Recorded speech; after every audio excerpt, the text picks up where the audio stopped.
My name is Dr. Ezekiel Oburu. I am an orthopedic surgeon at Nairobi Spine and Orthopedic Center, and today I would like to talk about braces.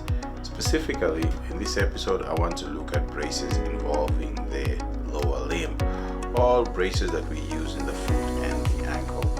Now, a brace is a musculoskeletal device that is essentially designed to align, protect, support various aspects of the body or a specific place in the body during a time when it is healing, and the brace will provide the necessary support and protection while it is healing. Many times when you get injured, sometimes we think that the patient needs a plaster, and I've seen plasters done even for really very small injuries, fractures involving the toes, any person with a fracture. When they go sometimes to the hospital, somebody thinks they need a plaster, and that should not be the case. There are many times when you can use a brace, and today I will have a look at all these braces that I have in front of me here and show some of the uses that we have for them. So the first that I have here is a cam boot, and this is a control ankle motion boot, and this is a very useful device. I had a patient yesterday who came in with a stable fracture of the ankle joint. The fracture involved the lateral malleolus, and instead of a plaster, I advised her that we could actually use this, which is a cam boot. She didn't have much swelling, and therefore we placed her in a cam boot.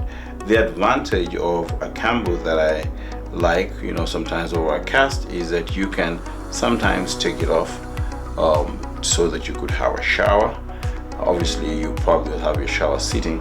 The other advantage that I have is sometimes patients may say they feel itchy below the plaster, and with this you could just loosen it and scratch the part that you're feeling itchy. I, however, tell the patients that really this is just like the plaster, so they should have it all the time.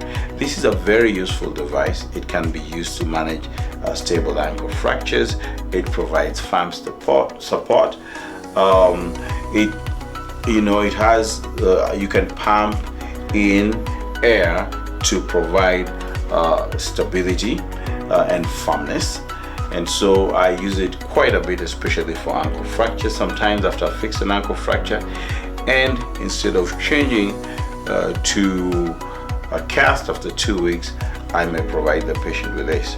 Sometimes after doing surgery to the hind foot, when the patient is recovering, maybe the patient has been in a plaster for 6 weeks or even 12 weeks, I will transition to this. The other usefulness of this cam boot is these wedges. So if we are to open this cam boot, we could actually place these wedges in the cam boot, and I think that is quite useful, because what you do essentially is when you place the wedges, I'll just show you, there are some injuries that you could have, and when you injured your Achilles tendon, for example, you can place the wedges in the cam boot, and you place the wedges right in here. You can place the wedges right in there, and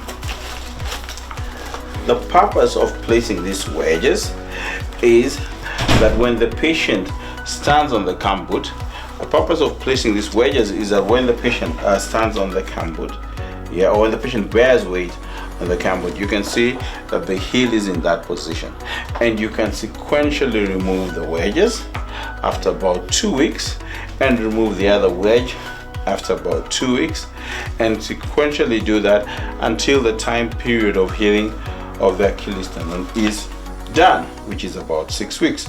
I had a patient like that whom I removed the wedges, who I advised about Achilles tendon injury, and we gave him wedges, and hopefully in 6 weeks we will be done and he will be healed. So he chose not to have surgery. The next is this is a tall boot, but you can have this, which is a short boot. I think this boot is quite useful, especially for things that would involve maybe the midfoot or even the forefoot. So if you have an injury of the midfoot, or even the forefoot, it is really a good substitute for a boot cast, and quite convenient for the patient for the same reasons that we have discussed with the other one. The next are two. One is with air, in which you can inflate, and the other one is a laced ankle brace. And a laced ankle brace is quite useful, especially in patients who sometimes may have ankle instability. They may have had an ankle sprain and they're undergoing rehabilitation. This would be quite useful during the time of rehabilitation. The next device that I use sometimes is this. This really is simple. It's just a plaster sleeper. So you have your cast and you put your cast inside this, and then this goes around the cast, and it enables you to walk with it so that your cast does not get dirty. The next I would use is this. Now I use this quite a bit, especially in patients who sometimes we do surgery of the forefoot.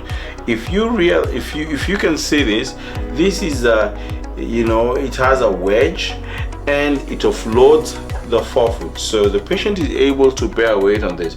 If you have done surgery, especially that involving the big toe or involving the smaller toes, we call them the lesser toes, then you're able to wear this and the patient can comfortably bear weight on this as healing proceeds. Recently I had a doctor who had a fracture of the hallux, and she was in quite a bit of pain because of walking, and I recommended that she uses this, and therefore we use this, and that offloaded the hallux and reduced the pain. So when you get an injury, you really do not have to have a cast all the time. There are other alternatives, really an array of alternatives that one could use. Sometimes when you get an injury, especially of the toes, you could just tape the two toes together. We call that body strapping. That will maintain the alignment and will not give you such a bulky brace. Thank you very much.